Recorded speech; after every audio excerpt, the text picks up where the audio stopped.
आता पाहूया टॉप 9 महत्त्वाच्या बातम्या। भाजप महाराष्ट्रामध्ये लोकसभा निवडणुकीमध्ये 2019 पेक्षा जास्त जागा लढणार। TV9 मराठीला विश्वसनीय सूत्रांची माहिती। भाजपकडून सहकारी पक्षांना लोकसभेच्या जागांची परतफेड विधानसभेमध्ये केली जाणार, सूत्रांची माहिती।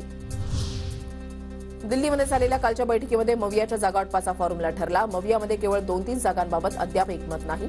TV9 मराठीला सूत्रांची माहिती।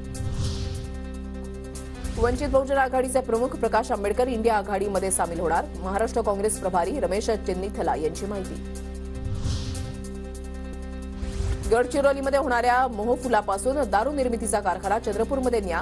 समाजसेवकांच्या विरोधानंतर कॅबिनेट मंत्री धर्मराव बाबा आत्रामांची मागणी। राज्यातील नव्या वैद्यकीय महाविद्यालयांसाठी दंत प्राध्यापकांची पदं मंजूर। चंद्रपूर, जळगाव, बारामती, नंदुरबार, अलिबाग, सिंधुदुर्ग, सातारा, धाराशिव आणि परभणीमधील नागरिकांना फायदा होणार। महानिर्मिती कोराडी वीज केंद्रामध्ये 1320 मेगावॅटचा औष्णिक वीज प्रकल्प उभारणार। प्रकल्प उभारण्यासाठी सुमारे 6000 कोटी रुपयांचा खर्च। या प्रकल्पातून बनणारी वीज 3 रुपये प्रति युनिट दरानं उपलब्ध होणार। राज्याला अवकाळी पावसाचा तडाखा। कोकण मध्य महाराष्ट्रामध्ये हलक्या सरी।